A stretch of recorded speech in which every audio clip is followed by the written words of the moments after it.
ស្នេហ៍មិនដែលទទួលអ្នកផ្សេងខំហួងហែងខ្លួនឯងសម្រាប់តែបងពាក្យស្រឡាញ់កប់ក្នុងដួងចិត្តលាក់ការពិតនៅក្នុងបេះដូង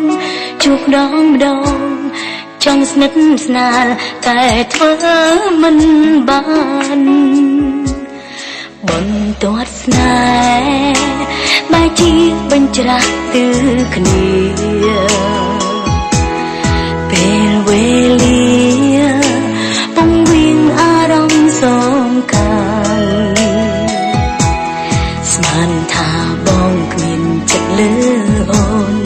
ទើបដងខ្លួនពីស្នេហ៍តែម្ខាងជ្រើសយកគេដែលក្រុមយ៉ាងមានត្រឹមអា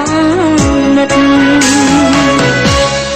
ជ្រើគេហើយដឹកឡើយដឹងថាក្នុងចិន្តាបងក៏មានអូនម្ដេចក៏ស្ងួនមិនប្រាប់ដល់អូនលឿនបន្តិចរំធត់ណាស់ស្ទើរស្ទះទៅហើយចង់បកក្រោយទៅជួបស្នេហ៍ពិនតែអាណិនមនុស្សម្នាក់ដែលគ្មានកំហុសធ្វើយ៉ាងណាទៅសាកសមទៅឬរស់នៅក្បែរគេនឹកបងជួយប្រាប់ផងព្រោះអូនមិនចង់ធ្វើរឿងខុសរវាងម្នាក់ដែលអូនស្រឡាញ់និងម្នាក់ទៀតស្រឡាញ់អូនស្មោះតើឲ្យអូនធ្វើយ៉ាងណា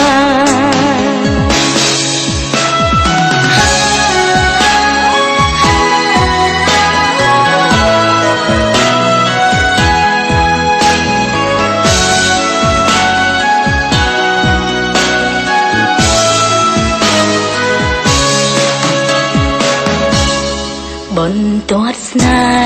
ហ៍បែរជាបញ្ច្រាស់ទិលគ្នាពេលវេលា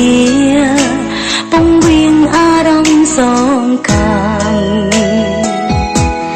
ស្មានថាបងគ្មានចិត្តលើអូន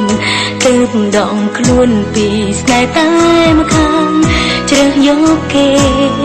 ដែលក្រុមយ៉ាងមានត្រឹមអាណិតជ្រើគេហើយដឹកឡើយដឹងថាក្នុងចិន្តាបងក៏មានអូនម្ដេចក៏ស្ងួនមិនប្រាប់ដល់អូនលឿនបន្តិចរំធត់ណាស់ស្ទើរស្ទះទៅហើយចង់បកក្រោយទៅជួបស្នេហ៍ពិនតែអាណិនមនុស្សម្នាក់ដែលគ្មានកំហុសធ្វើយ៉ាងណាទៅសាកសមទៅឬរស់នៅក្បែរគេនឹកបងជួយប្រាប់ផងព្រោះអូនមិនចង់ធ្វើរឿងខុសរវាងម្នាក់ដែលអូនស្រឡាញ់និងម្នាក់ទៀតស្រឡាញ់អូនស្មោះតើឲ្យអូនធ្វើយ៉ាងណាជើងគេឲ្យដឹកឡើយដឹងថាក្នុងចិន្តាបងក៏មានអូនម្ដេចក៏ស្ងួនមិនប្រាប់ដល់អូនលឿនបន្តិចរំធត់ណាស់តែស្ទះទៅហើយចង់បកក្រោយទៅជួបស្នេហ៍ពិនតែអាណិនមនុស្សម្នាក់ដែលគ្មានកំហុសធ្វើយ៉ាងណាទៅសាកសមទៅឬរស់នៅក្បែរគេនឹកបងជួយប្រាប់ផងព្រោះអូនមិនចង់ធ្វើរឿងខុសរវាងម្នាក់ដែលអូនស្រឡាញ់និងម្នាក់ទៀតស្រឡាញ់អូនស្មោះតើឲ្យអូនធ្វើយ៉ាងណារវាងម្នាក់ដែលអូនស្រឡាញ់និងម្នាក់ទៀតស្រឡាញ់អូនស្មោះតើឲ្យអូន